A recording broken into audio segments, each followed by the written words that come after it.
আসসালামু আলাইকুম ভিউয়ার্স, কেমন আছেন সবাই? আশা করছি সবাই ভালো আছেন। আমি আলহামদুলিল্লাহ ভালো আছি।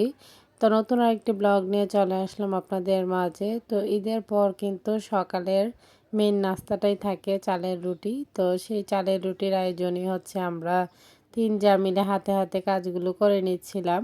আর হাতে হাতে কাজগুলো করার মধ্যেও কিন্তু অনেক আনন্দ থাকে।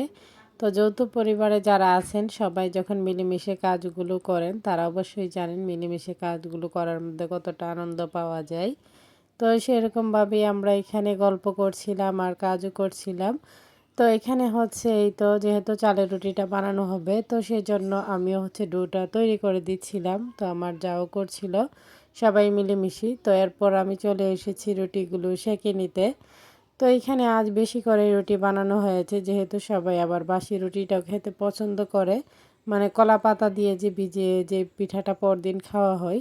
তো এই পিঠাটা সবাই হচ্ছে খেতে ভীষণ পছন্দ করে এই যে কুরবানি ঈদটা আসলে।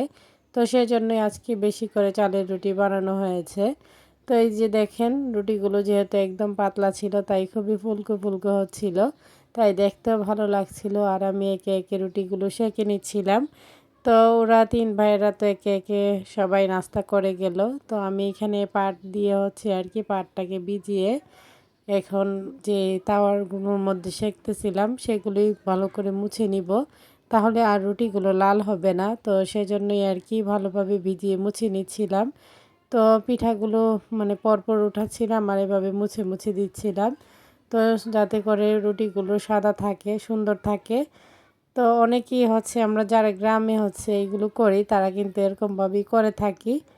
তো এই চালের রুটিটা পছন্দ করে না এমন মানুষ খুবই কম পাওয়া যাবে। আর বাঙালিদের মধ্যে আমার মনে হয় সবার খুবই পছন্দের এবং প্রিয় একটা খাবার এটা সকালের নাস্তায়। তো ঈদের পর সবাই এই আয়োজনটা বেশি করে থাকে। তো যে যে অঞ্চলেই থাকে না কেন দেশে বিদেশে সব জায়গায় কিন্তু এই পিঠাটা করা হয়। তো ভিডিও দেখতে দেখতে যারা এই পর্যায়ে চলে এসেছেন শুরুতে লাইক দিতে ভুলে গিয়েছেন তারা অবশ্যই একটি লাইক দিয়ে ভিডিওটি কন্টিনিউ করবেন। আপনাদের একটি লাইক আমার ভিডিওটি অনেকজনের মাঝে পৌঁছে দিতে সাহায্য করবে। তো এদিকে আমার রুটি সেঁকা প্রায় শেষের দিকে। তো সকালে ঘুম থেকে উঠেই প্রথমে এই তো রুটি বানানোর কাজে লেগে পড়েছি ৩ জা মিলে।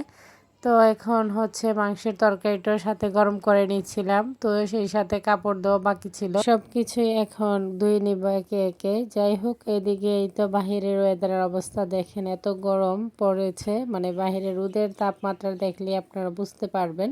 জানি না আপনারা কতটুকু বুঝতে পারতেছেন। তো তারপর আমি মানে চেষ্টা করছি আপনাদের মাঝে শেয়ার করার জন্য।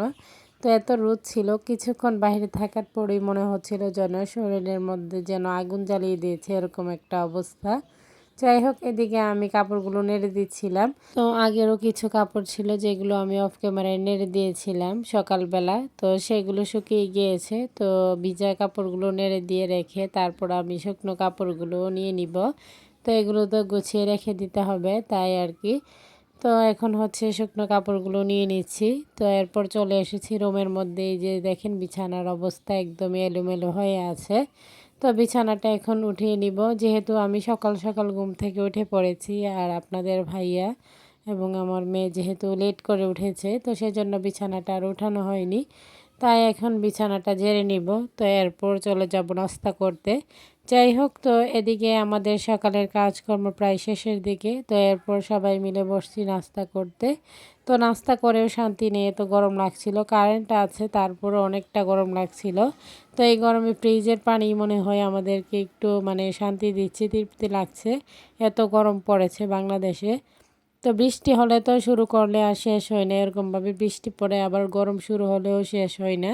মানে যখন গরম পড়ে গরম পড়তেই থাকে আর বৃষ্টি শুরু হলে বৃষ্টিও শেষ হয় না, এরকম একটা অবস্থা। তো এদিকে আপনাদের ভাইয়া বাজার থেকে হচ্ছে মিষ্টি কুমড়া টুকা পাঠিয়েছে আর সাথে হচ্ছে ভেন্ডি শুটকি এগুলিই পাঠিয়েছে। আর ঈদের মধ্যে একাধারে মাংস খেতে খেতে তো আর ভালো লাগে না, তখন শুটকি জাতীয় কিছু খেলে না ভালো লাগে। তো সেজন্যই হচ্ছে আমি বলে দিয়েছিলাম যদি মাছ বা অল্প করে পাঠিয়ে দিবে। তো বাজারে হচ্ছে মাছ পাচ্ছিল না তাই মাছ আর দিতে পারিনি, যেহেতু ফ্রিজও জায়গা নেই তাই বলে দিয়েছিলাম যাতে করে অল্প করে দিয়ে দেয়। তো সেই জন্য এই সবজিগুলোই পাঠিয়েছে, সাথে হচ্ছে সবার পছন্দের শুটকি পাঠিয়েছে। তাই হচ্ছে আমরা ২ জন মিলে এখানে বসে পড়েছি। এই তো মিষ্টি কুমড়ার আগা-ডোগাগুলো এখন বেছে নিব। যেহেতু বেশি করেই পাঠিয়েছে, এতগুলো রান্না করলে তো আর খাওয়া হবে না। তো সেজন্য তো পরে অফ ক্যামেরায় হচ্ছে এগুলো বেছে নিয়েছি। তো এখান থেকে হচ্ছে হাফ ফ্রিজে রেখে দিব আর হাফটা হচ্ছে রান্না করা হবে শুটকি মাছ দিয়ে। তো এভাবে রান্না করে খেতেই না ভালো লাগে। তো মাংসের তরকারির সাথে এভাবে মানে একাধারে খেতে কতই বা ভালো লাগে। তো সেজন্যই। তো এদিকে আমার ছোট যা হচ্ছে ঘরটা ক্লিন করে নিতেছিল। তো এর মধ্যে মজার ব্যাপার হয়েছে এই যে ঘর মোছার যে লাঠিটা সেটা ভেঙে গিয়েছিল। তো সেটা নিয়ে আমরা এখানে মজা করছিলাম আর একটু ভিডিও নিচ্ছিলাম। যাই হোক বোঝা যাচ্ছিল না ভিডিওতে ঠিকই। তো এরপর সবাই শাওয়ার নিয়ে চলে এসেছি দুপুরের খাবার খেতে। তো এই তো পছন্দের তরকারিটা দিয়ে এখন ভাত খাবো। তো এই যে দেখতেই পারতেছেন মিষ্টি কুমড়ার আগা-ডোগা দিয়ে হচ্ছে শুটকি মাছ দিয়ে রান্না করা হয়েছে। আর তরকারিটা দেখতেই কত না সুন্দর লাগছে, খেতেও খুবই মজার ছিল। যাই হোক পরে অফ ক্যামেরায় তো খাবারটা খেয়ে নিয়েছি, সাথে ছিল গরুর মাংস। তো এখান থেকে আরও কিছু কিন্তু তরকারি প্যাকেট করে ফ্রিজে রাখা হয়েছে। তো এরপরে এগুলো যেহেতু মানে জাল যত দিব ততই জোড়া মাংস হবে, সেজন্য বেশ কিছু তরকারি হচ্ছে বাইরে রেখে দেওয়া হয়েছে। তো সবার কাছে আমার ছোট্ট একটি রিকোয়েস্ট, কেউ স্কিপ করবেন না, পুরো ভিডিওটি দেখে নেবেন। ভিডিওর কোনো অংশ দেখে যদি আপনাদের একটু ভালো লেগে থাকে লাইক কমেন্ট শেয়ার করে দিবেন, আমার ছোট্ট চ্যানেলটিকে সাবস্ক্রাইব করে বেল আইকনটি বাজিয়ে দিবেন। যারা নতুন ভিউয়ার্সরা জয়েন হয়েছেন তাদের কাছে যদি আমার ভিডিওর কোনো অংশ দেখে একটু ভালো লেগে যায় সাবস্ক্রাইব করে পাশে থাকবেন। তো বিকেলবেলা বাচ্চাদের নিয়ে বসেছিলাম আইসক্রিম খেতে। তো ভাসুর আসছিল দুপুরবেলা খাবার নিতে, তখনই আইসক্রিম নিয়ে এসেছিল। তো পরে আর খাওয়া হয়নি, তাই বিকেলে বাচ্চারা ঘুম থেকে জাগ্রত হওয়ার পর ওদেরকে নিয়ে খাচ্ছিলাম। তো এদিকে রাতের বেলা এই যে মাংসের প্যাকেটগুলো আবার উল্টিয়ে পাল্টিয়ে রাখছিল আমার বড় যা।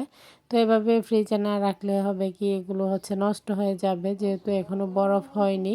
তো এদিকে আপনাদের ভাইয়া কিছু কাজে গিয়েছিল শহরে, আর সেইখান থেকেই হচ্ছে জাফরান নিয়ে এসেছে সবার জন্য। তো আমার মেয়ে তো খুব আনন্দের সাথে বক্সটা খুলছিল।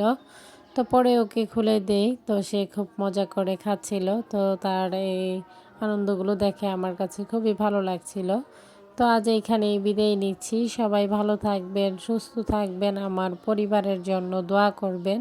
আশ্বিন স্যারকে দেখে সবাই মাশাল্লাহ বলবেন।